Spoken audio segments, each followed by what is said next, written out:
nongeye kubasuhuza bavandimwe, nshuti zanjye, nshuti za Yesu, mwebwe mwese mbifurije amahoro y'Imana. Ndashaka kubaganiriza ijambo ry'Imana. Abakunzi b'ijambo ry'Imana ribafashe kandi ribafashe kongera kugira ibyiringiro. Ijambo riravuga ngo erega nzi ibyo nibwira nzabagirira, ntabwo ari ibibi ahubwo ni ibyiza, ngo kugira ngo mbarememo umutima w'ibyo muzabona hanyuma. Ese mwari muzi ko Imana ifata igihe ikibwira ibyo igiye kugukorera? Iragutekerezaho ibyiza, kabone n'ubwo wowe uri kunyura mu bibi. Nibyo ni imigambi mibi ya Satani, ariko Imana yo iravugana n'umutima wawe n'ubugingo bwawe ngo nzi ibyo nibwira nzabagirira, ntabwo ari ibibi, oya ni byiza.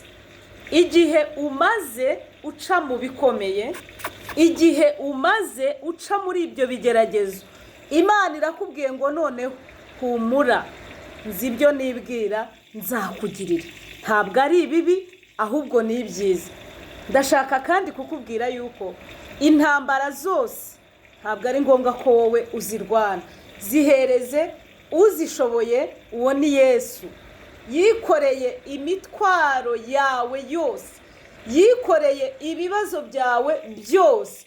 Biratangaje rero kuba ukikorera ibyo bibazo kandi hari ukubwira ngo yemwe abarushye n'abaremerewe nimuze musange ndabaruhura. Mwemere kuba abagaragu banjye, munyigireho. Wemere kuba umugaragu w'Imana, urenganwe uzira ubutumwa bwiza. Imana hari ibyo iri kwibwira izakugirira.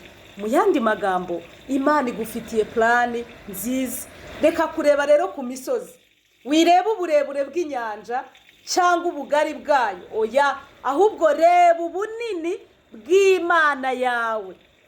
Ubunini bw'Imana yawe burasumba cyane inyanja.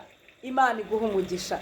Ikindi nshaka kubwira, ntukahangayitswe n'ibigeragezo. Yesu ni papa wawe, ni umubyeyi wawe, akwitayeho, aragutekerereza, azi ibyo yibwira azakugirira, ntabwo ari ibibi ahubwo ni ibyiza. Komeza umurimo w'Imana, komeza uririmbira Imana, komeza uvuga ubutumwa. Imana ukorera izaguhemba. Imana ibaha umugisha.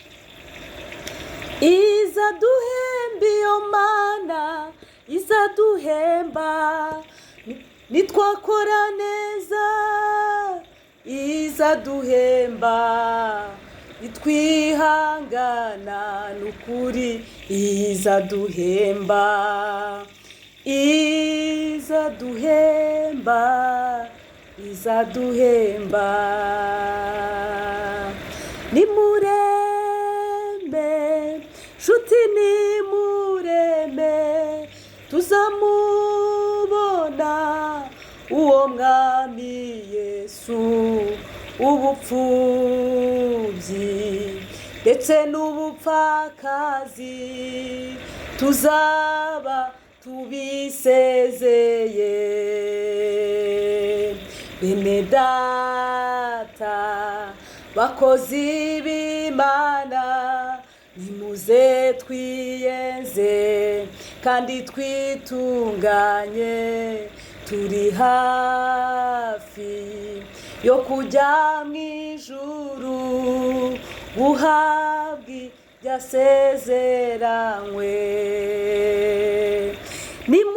Nimureme nshuti, nimureme tuzamubona uwo mwami Yesu. Ubupfubyi ndetse n'ubupfakazi tuzaba tubisezeye.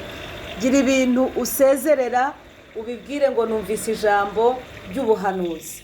Imana ikugarutseho, irongera irakubwiye ngo humura, witinya, nzi ibyo nibwira nzakugirira. Ibiguhangayikishije byose Imana iri mu ruhande rwawe. Imana ibaha umugisha kandi Imana ibiteho. Reka mbasengere.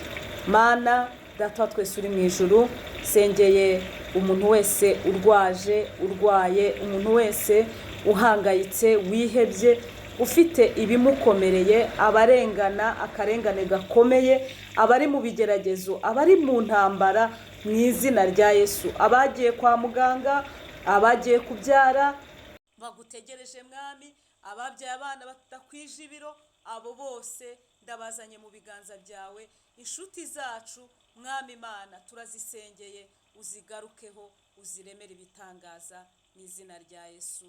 Amen.